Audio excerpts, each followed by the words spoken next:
नमस्कार दोस्तों, मैं हूं संध्या चौधरी और आज हम बात करने वाले हैं करिश्मा कपूर के एक्स हस्बैंड संजय कपूर के बारे में। संजय कपूर के निधन को आज तकरीबन 12 दिन हो चुके हैं। संजय कपूर एक फिट इंसान थे।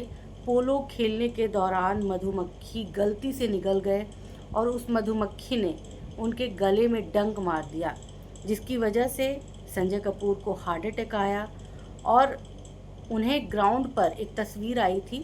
उसमें दिखाया गया है कि उनको पोलो ग्राउंड पर ही लिटाया गया नीचे, और वहाँ पर उन्हें जो है मेडिकल टीम उनकी मदद करने की कोशिश कर रही थी, लेकिन संजय कपूर उस वक्त तक दम तोड़ चुके थे। संजय कपूर के शव को इंग्लैंड से इंडिया आने में 7 दिन का वक्त लगा। 19 जून को उनका अंतिम संस्कार दिल्ली में किया गया, जहां उनके परिजन के साथ ही उनकी एक्स वाइफ करिश्मा कपूर अपने दोनों बच्चों के साथ पहुंची थी। 22 जून प्रेयर मीट रखी गई संजय कपूर के लिए। इस दौरान भी फैमिली के मेंबर जो हैं मौजूद थे। करिश्मा कपूर भी अपने दोनों बच्चों के साथ नजर आईं। लेकिन आज यानी कि 23 जून को अचानक से इंस्टाग्राम पर एक पोस्ट बहुत ही तेज़ी के साथ वायरल होने लगा। ये पोस्ट संजय कपूर की बहन मदिरा कपूर का है।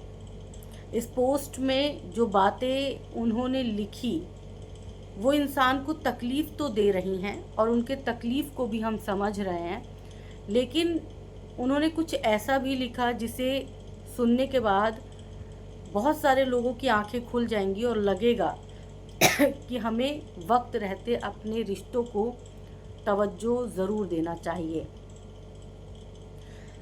माफ़ कीजिएगा। मदिरा कपूर ने अपने भाई के लिए दुख जताया, साथ ही उन्होंने पोस्ट में लिखा कि उनके और उनके भाई के बीच पिछले 4 साल से किसी भी तरह की कोई बातचीत नहीं हो रही थी। कोई छोटी सी गलतफहमी के चलते दोनों भाई बहन एक दूसरे से नाराज़ थे और सबसे बड़ी वजह ईगो थी। ईगो की वजह से दोनों एक दूसरे से बात नहीं कर रहे थे।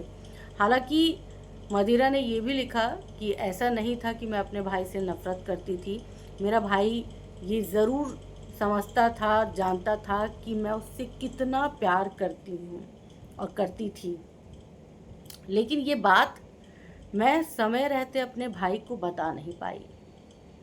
मुझे यकीन ही नहीं हो रहा कि मेरा भाई चला गया, क्योंकि मुझे हमेशा लगता था कि मेरे और मेरे भाई के बीच एक ना एक दिन चीज़ें फिर से पहले जैसी हो जाएंगी।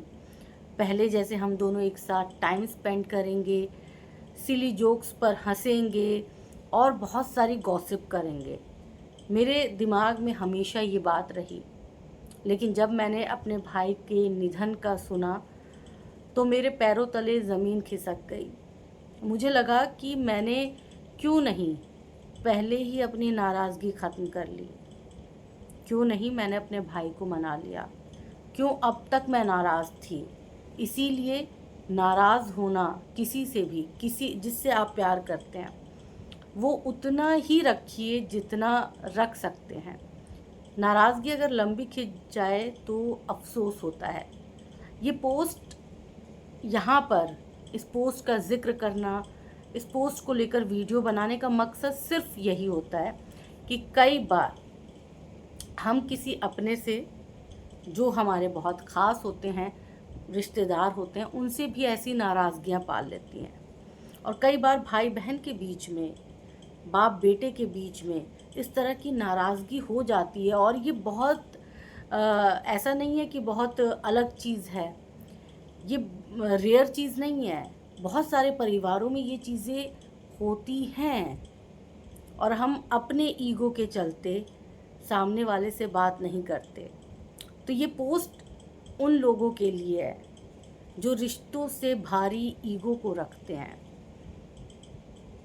ये पोस्ट बताता है कि इंसान की एक्सपायरी डेट किस दिन आ जाएगी नहीं पता, कोई नहीं जानता। एक अच्छा खासा 53 साल का एक इंसान अचानक इस दुनिया से चला गया। और जाने की वजह देखिए, मधुमक्खी निगल गए और मधुमक्खी ने गले में डंक मार दिया और उससे हार्ट अटैक आ गया। किसी ने सपने में भी नहीं सोचा होगा कि इस तरह से संजय कपूर इस दुनिया को अलविदा कह जाएंगे। अरबपति इंसान ज़मीन पर पोलो ग्राउंड पर इस तरह लेटा होगा। तो इसीलिए नाराज़गी रखिए, पर नाराज़गी को वक्त रहते ख़त्म कर लीजिए।